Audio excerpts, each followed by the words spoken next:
Boa noite, gente. Tudo bem? Boa noite. Já tem alguém aí ao vivo comigo? Olá, tudo bem? Boa noite. Tudo bom, gente? Muito bem. Vamos começar a nossa live. É um assunto muito interessante hoje. Nós vamos conversar um pouquinho sobre anestesia em cirurgia nasal. E nós convidamos o Dr. Vinícius Larroca, que é anestesista, para conversar com a gente e tirar as dúvidas, dessa anestesia para cirurgia nasal, cirurgia endoscópica, rinoplastia, adenoide, corneto. Só estou esperando. Oi, Valesca, boa noite. Ó, o Vinícius entrou, vou aceitar ele aqui.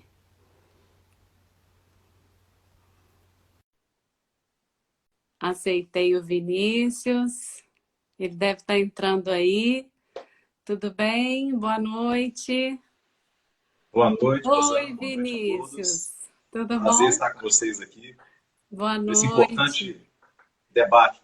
Não é? Então, eu acho que vai ser muito legal esse assunto, né, que a gente escolheu. E muito importante também, porque os pacientes sempre têm dúvidas, sempre, qualquer cirurgia, o paciente quer saber sobre anestesia, né? E esse foi o motivo de eu resolver convidar você para conversar com a gente um pouquinho, esclarecer, falar um pouco sobre anestesia, desmistificar um pouco, né, para deixar o paciente mais tranquilo. E eu vou me apresentar para quem não me conhece, né? Eu me chamo Rosana, sou médica otorrinolaringologista. Trabalho no Centro Médico Monte Sinai, na Clínica Sinos. E também sou preceptora da residência médica lá no HU, aqui da UFJF. E vou pedir o Vinícius para se apresentar, falar direitinho, falar um pouco sobre ele aí, antes da gente começar. Bom, inicialmente eu gostaria de agradecer, Rosana, ao carinhoso convite, né? Para mim não foi nenhuma surpresa, porque dado ao carinho que você sempre teve comigo, né? Sim, A harmonia que a gente sempre teve no nosso dia a dia, né? Nas sim. anestesias, nas cirurgias que a gente conduz. Então, para mim, foi uma coisa muito natural esse seu convite. E queria externar que o carinho é recíproco, tá? Sim, que bom. Meu nome é Vinícius Larroca Vieira, eu sou médico, anestesiologista já com 20 anos de experiência, pertenço à Sociedade Brasileira de Anestesiologia e possuo o título superior em anestesiologia, que é o título máximo da nossa escola. Né? Eu trabalho no Hospital e Maternidade do Monte Sinai e sou também funcionário público na FEMIG, no Hospital Regional Dr. João Penido, já há 13 anos, e recentemente fui admitido no Hospital Universitário, através da EBSER, Hospital Universitário este, que foi onde eu me formei. Nossa Senhora, gente. Então, nós vamos ter muita informação aí hoje, hein?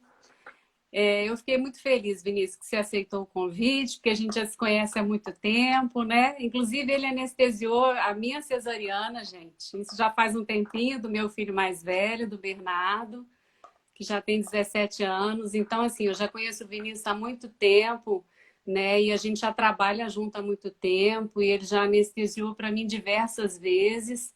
E realmente eu admiro o trabalho dele, né? E foi por isso que a gente resolveu fazer essa live junto. Então, vamos começar, né, Vinícius? Então, vamos conversar primeiro um pouquinho sobre os tipos de anestesia. O que você me fala, né? Anestesia local, local com sedação, anestesia geral, geral venosa total. Na otorrino, normalmente a gente utiliza muito anestesia geral, né? Nas cirurgias nasais, na rinoplastia. E a anestesia geral é a que a gente mais utiliza. Mas a gente sabe também que alguns procedimentos podem ser feitos com local e sedação, só com local, né? Pequenos procedimentos. Então, eu queria que você desse uma pincelada aí nos tipos de anestesia para gente. Bom, vamos lá. A grande questão envolvendo a anestesia em otorrino é a questão da proteção de via aérea.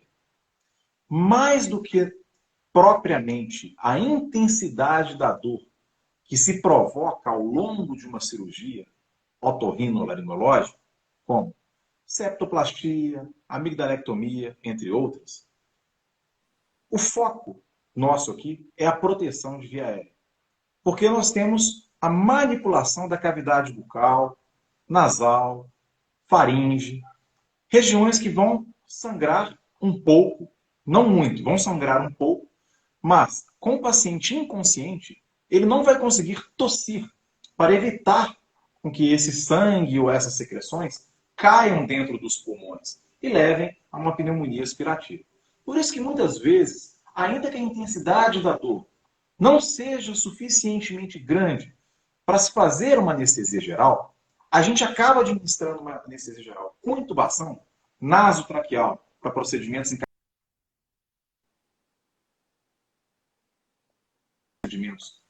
em nariz, como turbinectomia, entre outros, para proteger os pulmões do sangramento e de eventuais secreções. Sim.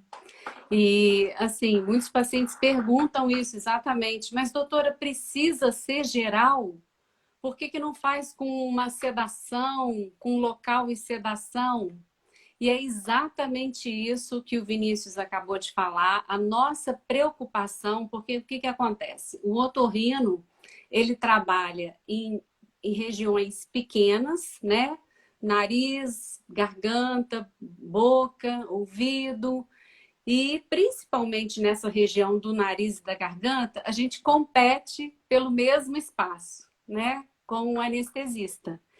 Então, quando a gente faz uma sedação, uma anestesia local com sedação, você me corrige, Vinícius, se eu estiver errada, a chance, às vezes, do paciente aspirar sangue é muitíssimo maior, né, do que numa anestesia geral, porque na anestesia geral, o anestesista ele consegue proteger a via aérea do paciente, evitando com que haja exatamente essa aspiração de sangue.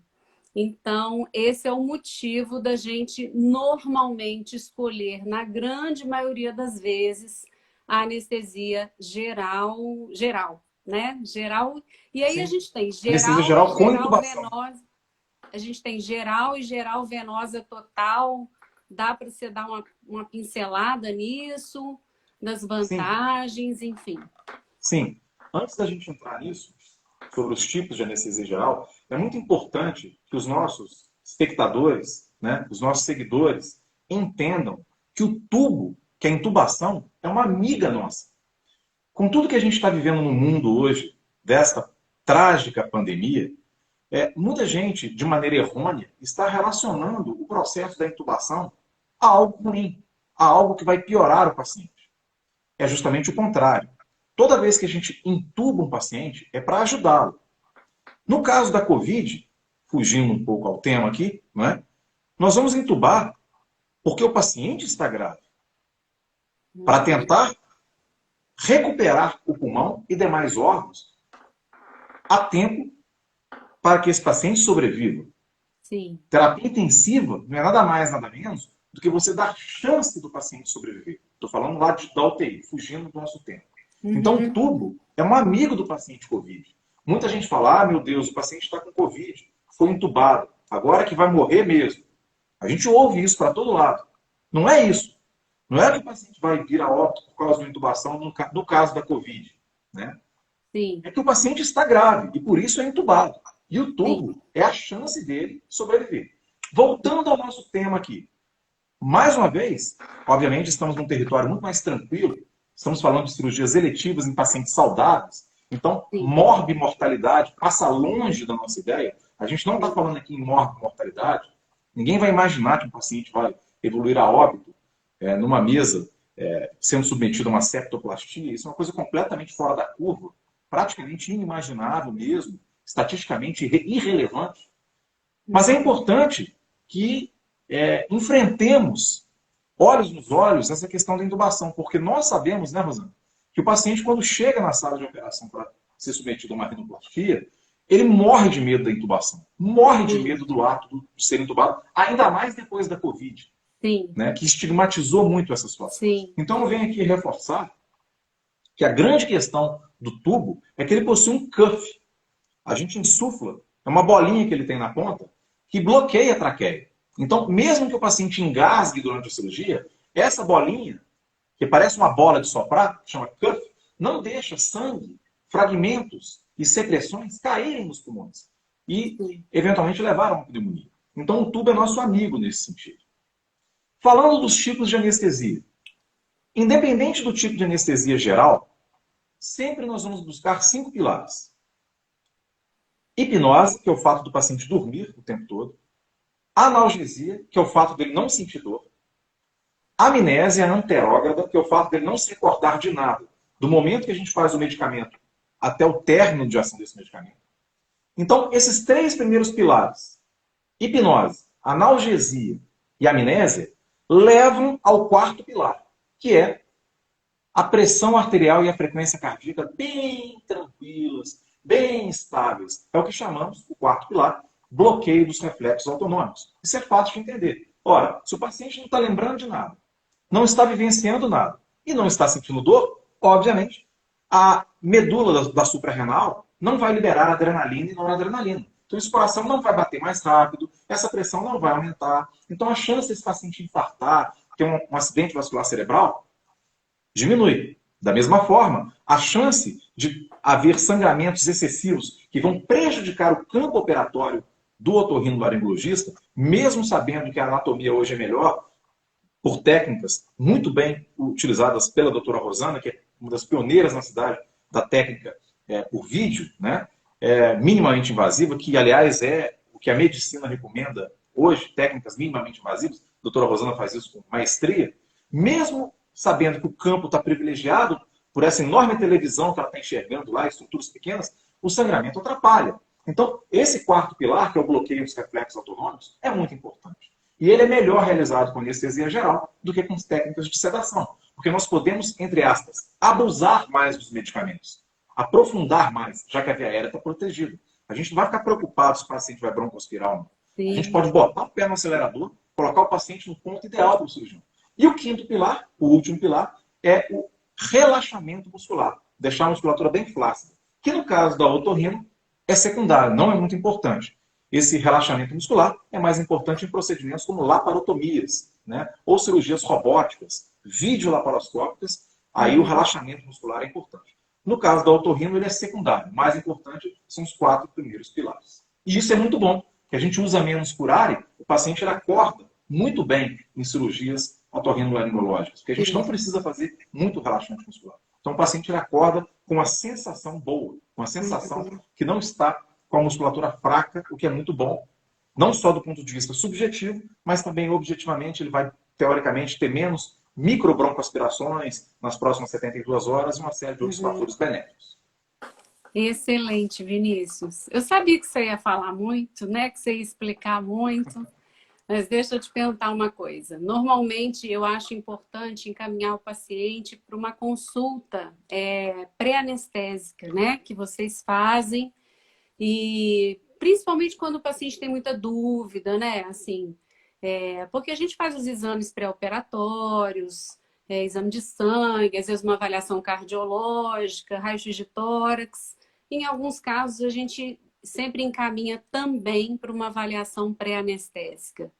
E, normalmente, como funciona essa avaliação pré-anestésica? Assim, o que vocês procuram avaliar nessa avaliação pré-anestésica? O que é importante avaliar, até para o paciente se sentir mais seguro e para vocês também, né? O que seria, assim, fundamental?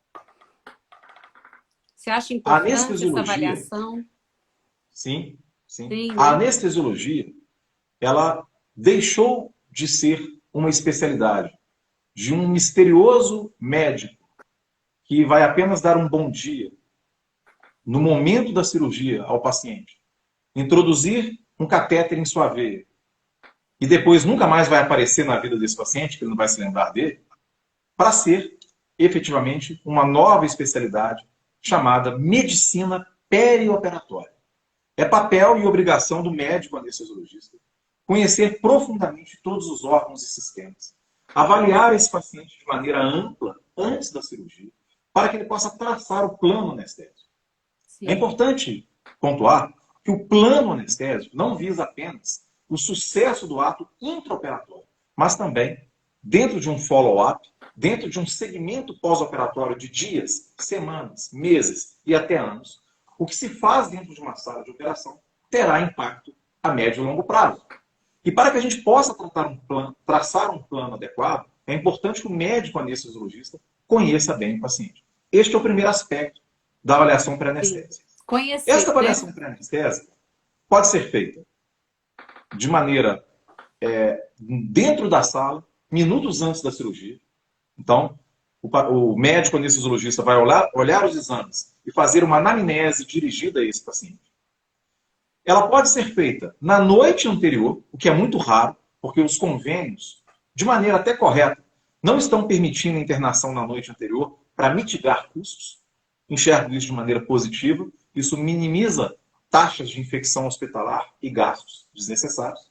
Sim. E, finalmente, a avaliação pré-anestésica pode ser feita dentro do seu modelo mais clássico e frequentemente observado hoje em dia, que é dentro de um consultório médico, a consulta pré-anestésica, realizada dias a semanas antes do ato. Durante essa consulta pré-anestésica, o médico anestesiologista vai indagar o paciente sobre alergias, passado anestésico, cirurgia se ele fez no passado, capacidade funcional, ou seja, a resistência que esse paciente tem para subir uma escada. Para vocês terem uma ideia, é muito mais importante hoje saber da resistência do paciente conversando do que um eletrocardiograma de repouso. Um eletrocardiograma de repouso, ele tem uma sensibilidade para a doença coronariana inferior a 25%. Ou seja, ele tem 75% de chance de errar. O paciente pode ter uma placa na coronária e o eletro de repouso falhar. Ao passo que uma conversa bem dirigida no consultório, se o paciente refere dor no peito e falta de ar, por exemplo, só de lavar os copos, só de varrer a casa, isso tem uma sensibilidade maior para a doença coronariana. E nós vamos investigar melhor esse paciente antes de liberar para a cirurgia, por exemplo. Então, é uma série de perguntas que nós fazemos, medicamentos que ele toma, às vezes ele toma algum medicamento que raleia o sangue, a gente tem que suspender, coisas do gênero. E, para o lado do paciente, num segundo momento, existem trabalhos que mostram que uma consulta anestésica bem dirigida vale mais do que um sedativo. Às vezes, vale mais uma consulta do que você passar, por exemplo, um frontal, por exemplo, né, um midazolam no pré-operatório. Sim. Eu acho que é um momento também do paciente tirar todas as dúvidas, né? Que ele possa ter com relação à anestesia. Enfim, ficar mais tranquilo, ir para a cirurgia mais seguro em relação à parte anestésica, porque é um medo muito grande. Todos os pacientes, a grande maioria, né? Relatam no nosso consultório, e anestesia? Tem esse medo da anestesia mesmo.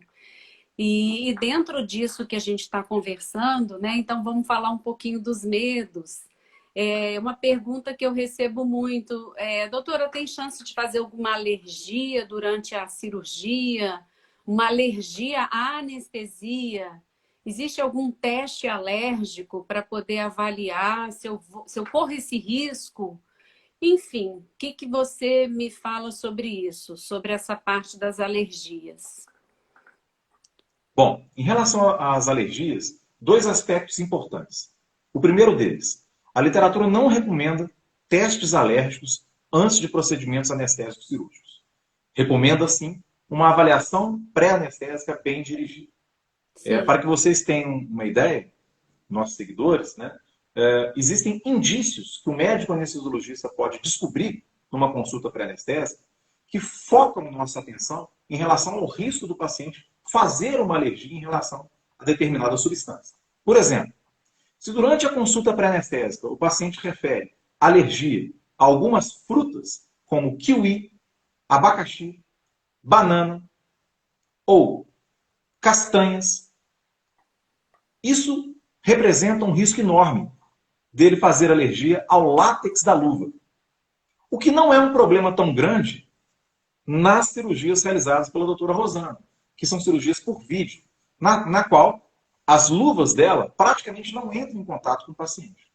Em cirurgias por vídeo, é mais uma das vantagens da cirurgia que a doutora Rosana adota, o látex da luva não entra em contato com os tecidos profundos do paciente. Então, mesmo pacientes com alergia a látex, nos casos da cirurgia otorrinolaringológica minimamente invasiva, você tem um risco muito baixo de alergia a látex.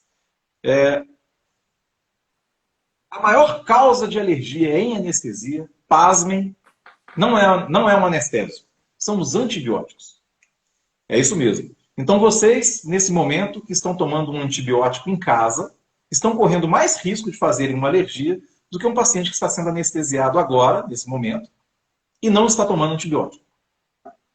Entendi. E é interessante comentar também que a anestesia geral em si é imunossupressora. Então, as alergias que acontecem durante uma anestesia geral geralmente são mais brandas do que se ocorressem no mesmo paciente em casa, por exemplo.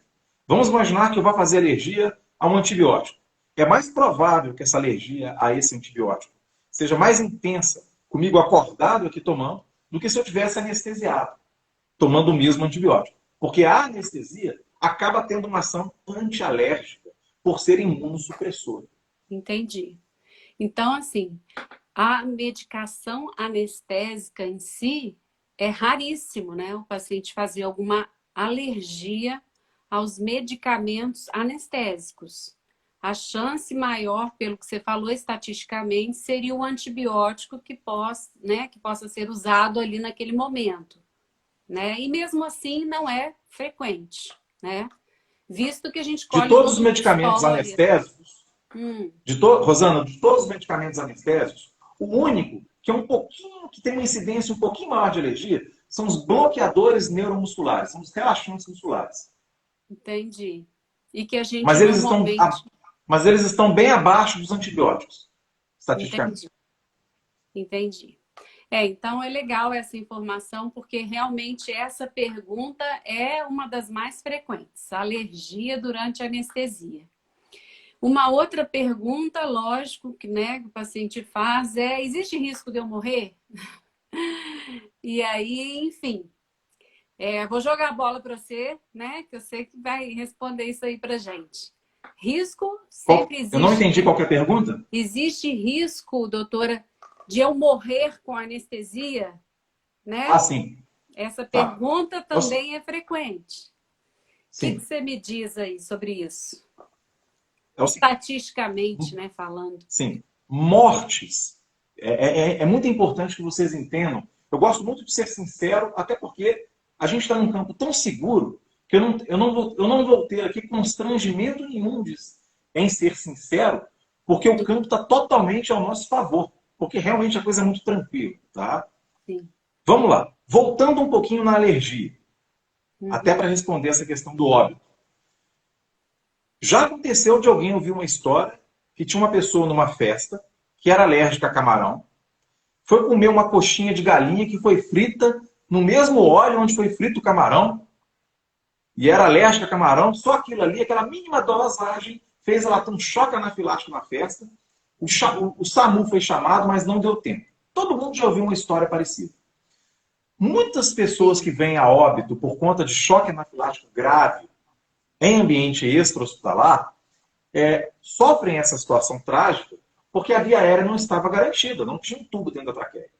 Essa mesma pessoa, se sofresse esse mesmo evento com um tubo na traqueia durante uma anestesia geral, o máximo que ia acontecer é fazer uma discreta queda da pressão que seria corrigida pelo anestesista com antialérgicos e um pouquinho de adrenalina. Sim. Percebe? Então, a tragédia da alergia grave é a ausência do médico perto. Essa é a tragédia. Sim. O paciente, quando faz uma alergia grave com um médico, ainda mais com um médico, que já fez por ele o que ele precisa para o tratamento da alergia, porque a intubação ela já seria o tratamento máximo para a mais grave das alergias, Sim. já foi feito. Sim. Percebe? Esse é um aspecto. Outro aspecto. Morte durante uma anestesia. Quais são as causas de morte durante uma anestesia? Bom, disparadamente na frente, as grandes causas de morte durante uma anestesia são procedimentos anestésicos cirúrgicos, extensos, complexos, de urgência ou emergência em pacientes críticos. Então vamos dar um exemplo aqui. Nós temos um paciente internado na UTI que faz uma isquemia mesentérica. O intestino dele inteirinho para de ser perfundido porque uma placa de gordura obstrui as artérias que perfundem o intestino. O intestino fica todo preto, necrosado. E ele tem que ser retirado na hora. O paciente já está grave, chocado, entubado, com pulmão ruim, na UTI. Aí ele vem tomar uma anestesia. O cirurgião tem que tirar aquele intestino inteiro, em caráter de urgência. Um paciente desse pode morrer em sangue. Um outro exemplo. Um paciente que faz um aneurisma dissecante da aorta. A aorta disseca desde a saída do coração até lá embaixo. Ele entra chocado na sala, cheio de sangue dentro do tórax, dentro da barriga. Tem que tomar litros de sangue. Percebem? As mortes hoje em dia em anestesia são relacionadas a eventos catastróficos. Elas não são relacionadas a uma cirurgia bariátrica, a uma cirurgia para retirada de cálculo renal, a uma cirurgia ortopédica que fraturou o fêmur. Não são relacionadas a uma cirurgia de amígdala, a uma septoplastia, uma renoplastia. Não são relacionadas a uma lipoaspiração. Sim. Que são ambientes controlados. Sim. Alguém poderia dizer, poxa, doutor Vinícius, mas eu já ouvi dizer que pode acontecer do anestesista não conseguir ventilar nem entubar o paciente. E ele ter uma parada cardíaca por hipóxia. Sim, isso poderia acontecer se a gente não fizesse avaliação pré-anestésica. Durante a avaliação pré-anestésica, a gente mede o tamanho da boca, a mobilidade do pescoço, o comprimento da mandíbula. A gente faz uma escala chamada Stop Bang, né, que leva em conta o diâmetro do pescoço, o índice de massa corpórea, se esse paciente ronca, se ele não ronca, se ele fica cansado durante o dia, que são preditores de ventilação e intubação difícil. Se o paciente se enquadra com uma situação de extrema dificuldade, a gente pode intubar esse paciente até acordado, por exemplo, sob sedação, usando um broncofibro. A gente passa o broncofibro e vê a corda vocal numa televisão parecida com o que a doutora Rosana usa. Sim. Com o paciente apenas sedado.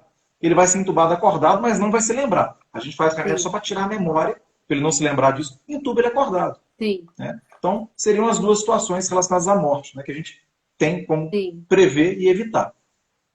A gente sabe, né, até pela experiência própria, nossa vivência, assim, que a anestesia, hoje em dia, ela é um procedimento muito seguro, né? E, assim, eu nunca vi, assim, a gente sabe de intercorrências, mas realmente é muito raro acontecer alguma coisa numa cirurgia eletiva, né? Como o caso da nossa cirurgia. Graças a Deus, né, Vinícius? Que é assim. E que a medicina evoluiu tanto assim, né? E que bom, essa informação é muito boa, muito importante.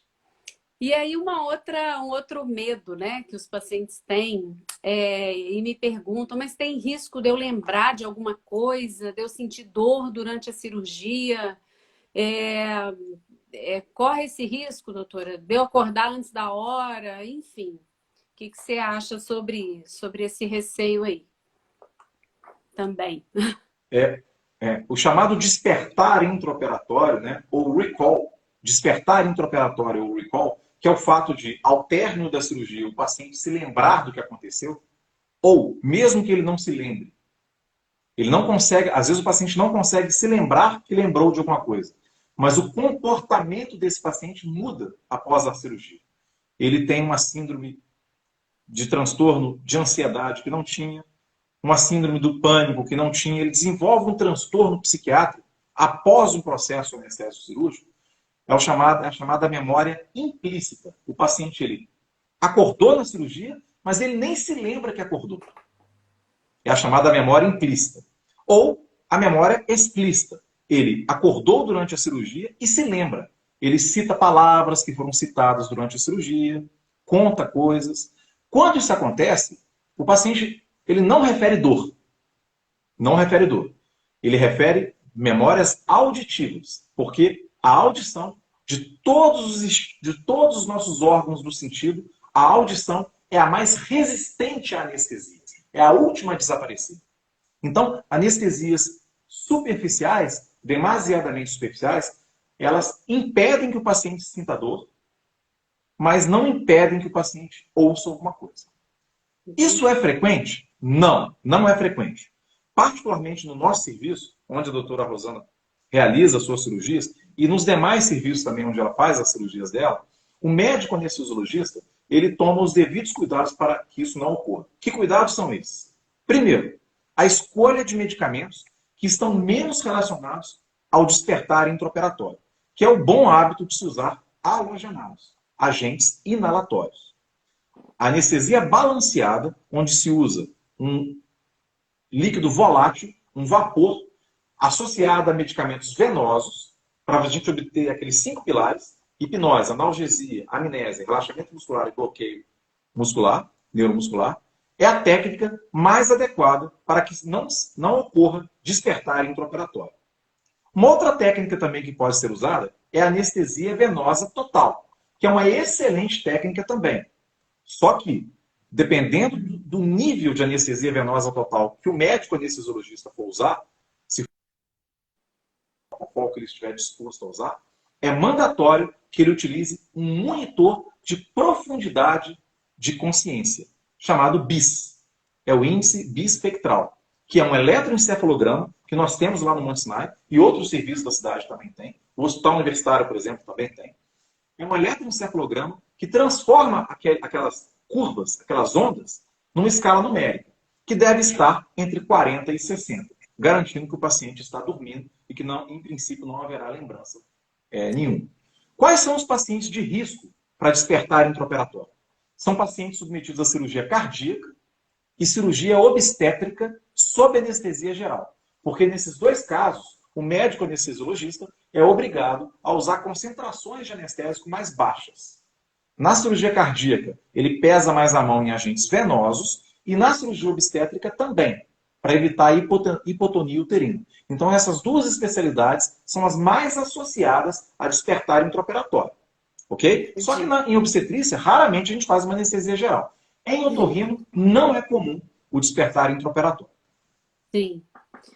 E você falou da anestesia venosa total. Para nós, né, é muito importante que o anestesista mantenha o paciente com uma pressão arterial bem controlada durante a cirurgia, porque a nossa cirurgia nasal, né, pode ter sangramento, e o sangramento atrapalha na visualização das estruturas, principalmente em cirurgia endoscópica, que você está fazendo com uma fibra ótica dentro do nariz, fazendo um corneto ou uma sinusite. Você precisa ver as estruturas para você operar com tranquilidade e com segurança. E aí também é muito importante esse entrosamento, né, entre o anestesista, o cirurgião, o anestesista entender que a gente precisa, né, desse campo cirúrgico adequado, e a hipotensão que vocês fazem, que vocês promovem, é muito importante para nós, né? A anestesia venosa aí seria mais indicada ou não? O que você acha? Aí é um pouquinho mais técnico, né? Mas eu acho que também cabe aqui Importante que é importante que os nossos seguidores saibam que, para obter os 5 pilares da anestesia, nós podemos fazê-lo com líquidos voláteis inalados misturados com agentes venosos ou somente com agentes venosos. É possível, tá? Nós temos vários medicamentos. A literatura diz que a anestesia balanceada, que é aquela que combina agentes inalados com venosos, quando comparada à anestesia venosa total, que é aquela que não tem nenhuma droga anestésica inalada, se equivale. O importante é que ambas, uma técnica ou outra, tenham pelo menos 3 agentes de mecanismo de ação diferente, 3 agentes ou mais, que promovam analgesia. É a chamada técnica multimodal. Hoje, o mais importante não é se você vai escolher a balanceada ou a venosa total. O importante é você entender que o procedimento anestésico ele tem que mitigar a dor e evitar a dor crônica. Então você tem que fazer uma técnica multimodal que utiliza 3 ou mais agentes hipnoanalgésicos ou analgésicos com mecanismo de ação diferente, 3 ou mais, isso que é o conceito de multimodal, e preventiva. O que é isso? Lançar a mão de agentes analgésicos antes, durante e depois do ato. sem deixar nenhuma lacuna de falta de analgesia. Não pode deixar esse paciente sentir dor em momento nenhum. Porque a dor Sim. hoje está longe de ser algo apenas desagradável. A dor leva a consequências graves em inúmeros órgãos e sistemas. E Sim. ambas as técnicas podem promover um bom campo operatório para o otorrino. Basta que você siga os pilares. A anestesia tem que ficar boa. Eu Entendi. brinco muito com os residentes. A técnica ideal é aquela que promove uma anestesia boa. O que é anestesia boa? É aquela que respeita principalmente os 3 primeiros pilares. Hipnose, analgesia e amnésia. Se você respeita os 3 pilares, o 4º pilar, que é o bloqueio dos reflexos autonômicos, vai ser uma consequência. Entendi. Não, ficou super claro. Tá muito claro. Gente, se tiverem dúvidas, podem ir mandando aí que a gente, né? Estamos aqui aproveitando, doutor Vinícius, tem muita informação para nós. Olha só, uma outra dúvida também que eu recebi aqui é com relação ao pós-operatório. No paciente, no horário, no momento que o paciente está acordando da anestesia, né? Ele acorda agitado, acorda, enfim, pode ter alguma intercorrência nesse momento, pós-operatório imediato, vai sentir dor, você já até comentou um pouco sobre isso. Mas o cuidado aí nesse pós-imediato, né, com relação até sangramento, né, que a gente não quer que sangre, né, porque a gente quer deixar o paciente sem tampão, na cirurgia nasal, principalmente, e até mesmo a amigdalectomia, a gente não quer que sangre depois. O que você me falaria aí desse pós-imediato? Ou esse momento do despertar mesmo, né, da anestesia geral, que é o que a gente mais utiliza? Tudo que a gente não quer em cirurgia otorrinolaringológica é que o paciente acorde agitado. Por vários motivos. Começando pelo motivo estético. É muito desagradável e feio um paciente acordando de uma septoplastia ou de uma adenamigdalectomia tossindo, levando a mão no rosto, arrancando soro, porque são estruturas, principalmente mucosa, friáveis, que às vezes o ato de tossir, né, o ato de agitar um pouquinho, faz com que o sangue escorra um pouquinho, às vezes leva a mão no rosto, faz uma bagunça danada. Quem olha aquilo tem uma má impressão de tudo que foi feito até então. Às vezes você fez tudo de maneira brilhante, fez uma avaliação pré-anestésica ótima, conduziu bem a anestesia, e na hora de acordar o paciente acorda assim. Então eu falo muito com os residentes para tomar cuidado com isso. A principal tática para se evitar com que um paciente acorde de maneira agitada é estubá-lo sem dor.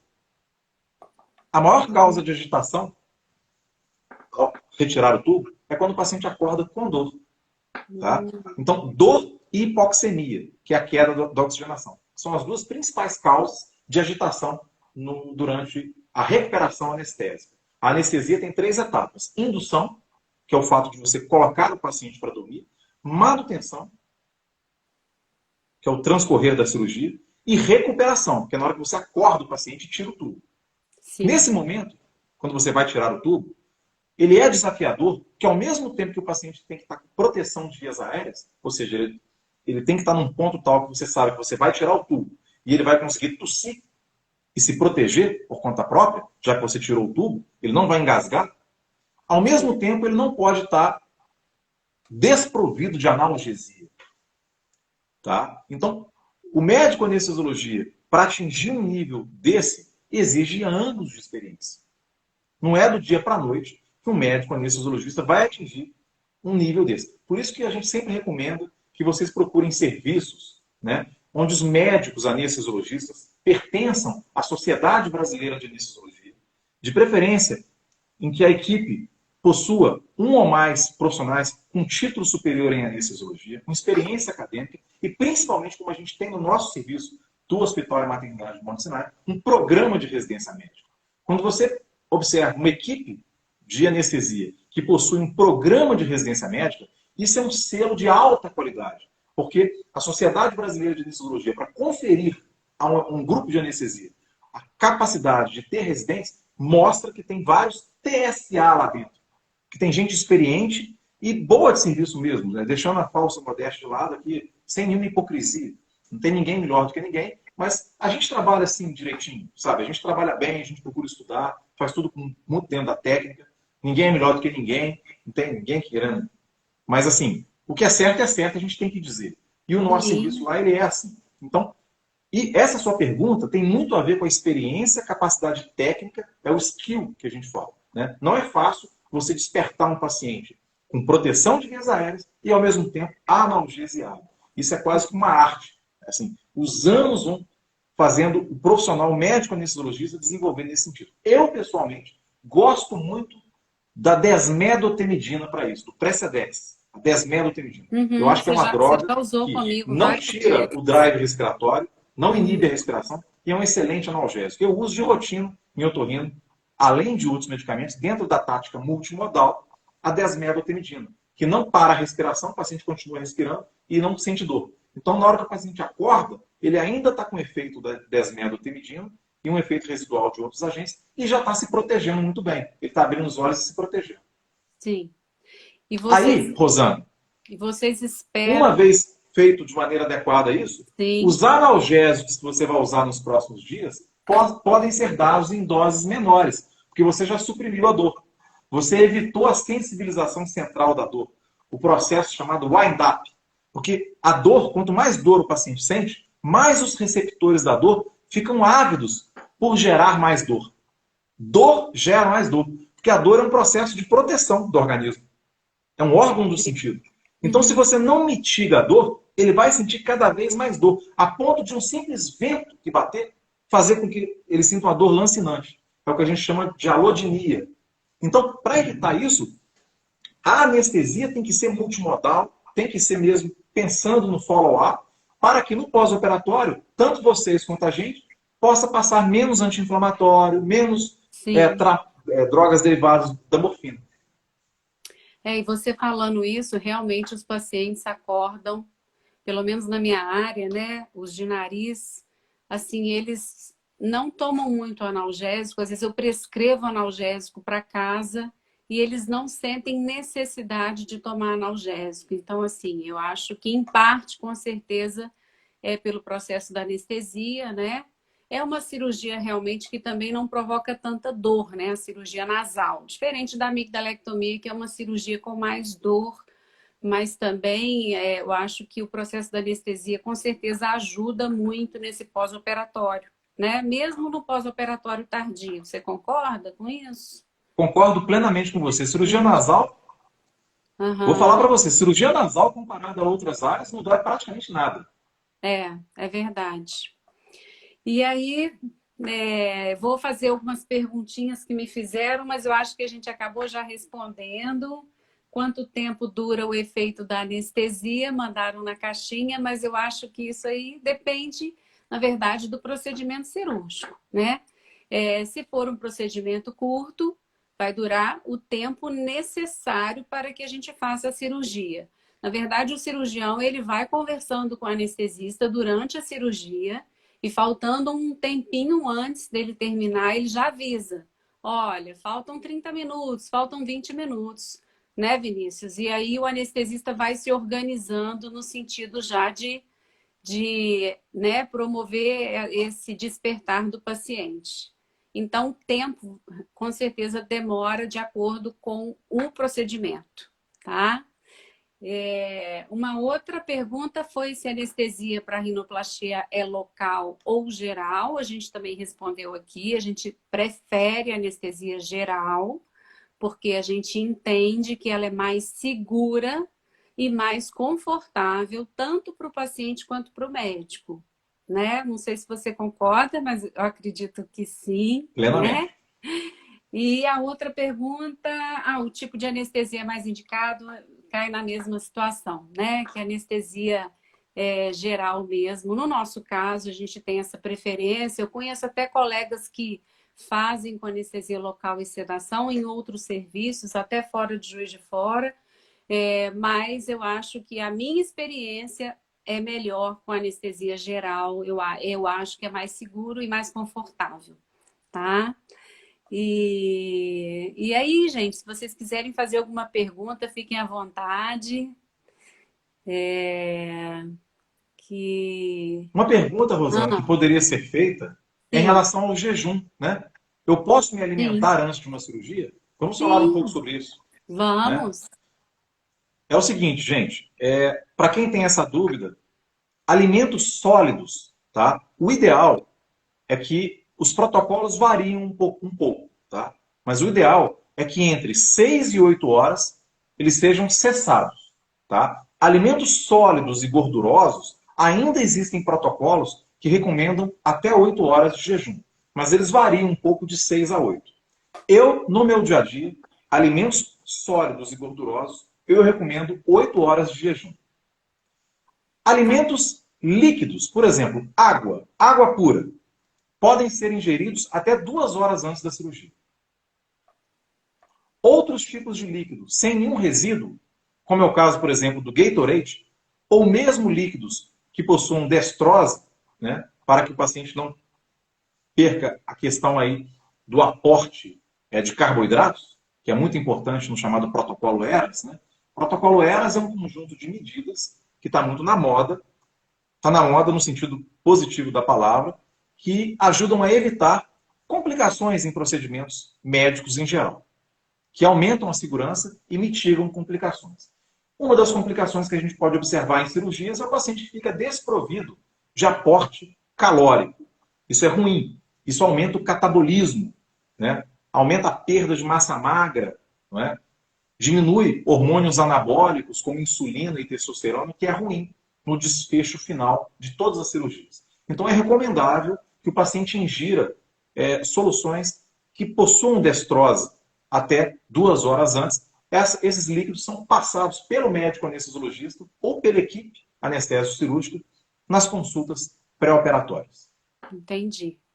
No É, caso de procedimentos otorrinolaringológicos em neonatos que estejam mamando no peito, a alimentação natural, ou seja, o leite materno, é igual à água. Pode ser dada até 2 horas antes. Se for dieta artificial, não 4 horas antes. ótimo. E Uhum. na dúvida, o médico anestesiologista pega o ultrassom e coloca no estômago para ver se tem resíduo gástrico ou não. Hoje, a ultrassonografia, que é o chamado point of care, que é o fato da gente ter equipamentos que chegam, recebe esse nome de point of care no sentido de agilizar o processo. Point of care. Equipamentos que podem ser trazidos para a sala de operação para esclarecer, aumentar a segurança e acelerar o processo. Ao invés de suspender uma cirurgia, a gente pega o ultrassom e vê como é que está o resíduo gástrico. Entendi, legal isso. E vamos supor que assim que o paciente omita, né, o fato de ter se alimentado, que isso às vezes acontece, né? Não é comum acontecer, mas já aconteceu do paciente falar, eu tomei um cafezinho antes de vir, mas aí você não sabe se foi um cafezinho com um biscoitinho, enfim, com um pedacinho de pão. Assim, quais os riscos, né, de se fazer uma anestesia num paciente que alimentou, né? Para o paciente entender isso, por que que ele não pode realmente alimentar e tem que seguir à risca essas orientações que a gente dá. Lembra que eu falei para vocês que o tubo é nosso amigo? Que ele não deixa que secreções caiam dentro do pulmão? Só que lembra que eu falei que a anestesia é dividida em 3 partes? A primeira dela é a indução. A gente injeta o remédio, o paciente dorme, aí a gente entuba o paciente e aí começa a cirurgia. Esse lapso de tempo, esse ínterim de tempo, entre o momento que eu faço o medicamento para o paciente dormir, até o momento em que eu vou garantir a via aérea, proteger a via aérea com tubo, demora de 1 a 5 minutos. Sim, Se o paciente não estiver em jejum, as secreções gástricas, durante esse tempo que eu ainda estou apenas ventilando o paciente, mas ele não está entubado, e esse paciente está completamente vulnerável, porque o tipo de sono que eu induzi nele não é igual um sono que você tem quando está num ônibus e pega no sono e engasga, e acorda tossindo com a própria saliva. É um sono que, se você não só engasgar saliva, mas se engasgar algo pior, como o suco gástrico, você não vai tossir. Ele vai lá para dentro do estômago. É a chamada broncoaspiração. Então, pacientes que não estão em jejum, pacientes que têm obstrução intestinal, pacientes diabéticos graves, gestantes a partir do terceiro mês, pacientes portadores de refluxo gastroesofágico grave. São todos exemplos de pacientes que durante esse primeiro, entre 1 e 5 minutos ali, o período em que você não entubou o paciente, a secreção gástrica pode voltar pelo esôfago e cair na traqueia. É a chamada broncoaspiração. A broncoaspiração tem duas consequências. A primeira delas é a pneumonite, que é a inflamação do pulmão por conta da ação do suco gástrico, que é altamente o quê? Ácido. O pH é muito baixo, hein? Ele é muito ácido. Principalmente se for numa gestante, tá? Que costuma ter o pH inferior a 2,5, por conta da gastrina produzida pela placenta. E o segundo efeito maléfico da broncoaspiração é a pneumonia, porque esse suco gástrico está repleto de germes, de micro-organismos, que podem, 1, 2, 3 semanas depois, provocar uma condensação, uma pneumonia. Então isso tem que ser evitado, por isso o paciente tem que estar em jejum. Sim. Por isso, então, gente, que é tão importante seguir as orientações, né? Seguir o jejum, mas é isso que o Vinícius falou, água 2 horas antes, né, Vinícius? 2 horas Água antes. até 2 horas antes. Água, um pouquinho de água, né? E Agora, assim, Rosana, alguém que esteja ouvindo a gente fala assim, meu Deus do céu, eu tenho refluxo grave e sou diabético grave, então eu não posso operar porque eu vou broncoaspirar. Não é assim. Nós vamos descobrir que você é diabético grave e tem refluxo grave na consulta pré-anestésica. Então nós vamos programar a intubação de acordo com o seu caso. sim. Que intubação que é essa? É a chamada intubação em sequência rápida. Ao invés de eu levar de 1 a 5 minutos para intubar, eu vou te intubar em 30 a 40 segundos só. Sim. Como que eu vou fazer isso? Através da escolha de medicamentos de curta latência, como é o caso da succinilcolina, do rocurônio, que colocam o paciente em condições ideais para intubação em 40 segundos. Eu sequer vou ventilar. Eu faço e intubo, entendeu? Entendi. Não dá tempo de broncoaspirar. Então, assim, mais do que nunca, eu cheguei à conclusão que essa consulta pré-anestésica é importantíssima, Fundamental. né? Porque é o momento ali que o anestesista conhece o paciente e vice-versa. E todos esses cuidados, as orientações que a gente dá, que o anestesista fornece antes da cirurgia, se a gente segue isso tudo à risca, a chance de você ter algum problema durante uma anestesia é infinitamente pequena, né? Diante das estatísticas e de tudo isso que você explicou para nós, né? Perguntaram aqui se rinoplastia pode ser feita acima de 50 anos ou em paciente de 50 anos. Lógico, pode sim. 50 anos nós estamos novinhas, gente. Que isso? Nós estamos começando a vida com 50 anos. Com certeza pode, nenhum problema, tá? E tudo isso vai ser avaliado, né? Na verdade, o paciente pode fazer cirurgia nasal dos 15 até, enfim, até os 70, vamos colocar. Enfim, depende das condições clínicas, né? Das condições daquele paciente, de outras comorbidades e das ansiedades que ele tem, enfim, uma série de fatores. Mas não existe um impedimento pela idade propriamente, né?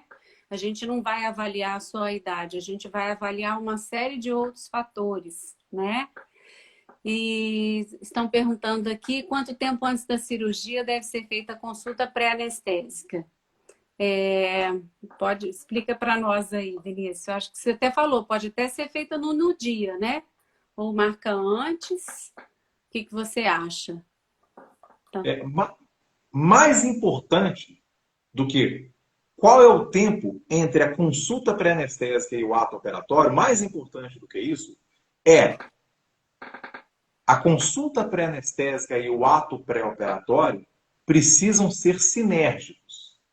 Se na consulta pré-operatória eu percebo que esse paciente precisa fazer um cateterismo, porque ele me fala que sente dor no peito quando caminha, portanto nós vamos postergar essa rinoplastia.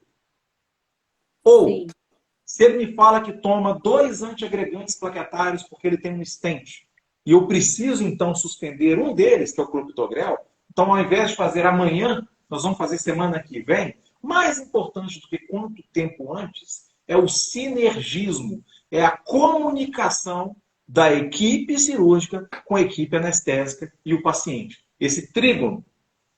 Se andarmos juntos, eu passo meu WhatsApp para todos os pacientes. Eu tenho essa mania. Uhum. Eu acabo a minha consulta pré-anestésica, eu coloco o meu telefone e falo, olha, pode me ligar a hora que você quiser, pode mandar o WhatsApp, qualquer dúvida, qualquer coisa que acontecer, a gente vai se comunicando. Uhum. Essa é a resposta.